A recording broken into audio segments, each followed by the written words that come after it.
আগামী প্রজন্ম যেন মাথা উঁচু করে দেশের কথা বলতে পারে সেভাবে কাজ করার আহ্বান জানিয়েছেন স্বরাষ্ট্রমন্ত্রী আসাদুজ্জামান খান কামাল। বলেন, গৃহহীনদের পুনর্বাসনের জন্য কাজ করছে সরকার। দুপুরে দুস্থ স্বাস্থ্য কেন্দ্র ডিএসকে এর ৩৫ বছর পূর্তি উপলক্ষে আয়োজিত অনুষ্ঠানে এসব কথা বলেন মন্ত্রী।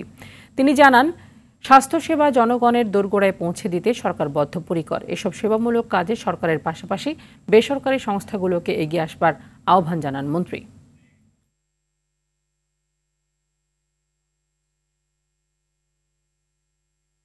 ধমনীতে বঙ্গবন্ধুর রক্ত প্রবাহিত হচ্ছে, তিনিও সেই কাজটা করছেন।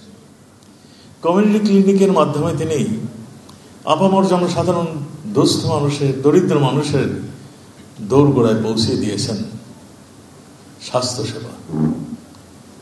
তিনি একটি লোকও যাতে গৃহহীন না থাকে সেই জন্য তিনি প্রজেক্ট নিয়েছেন এবং কাজ করে যাচ্ছেন।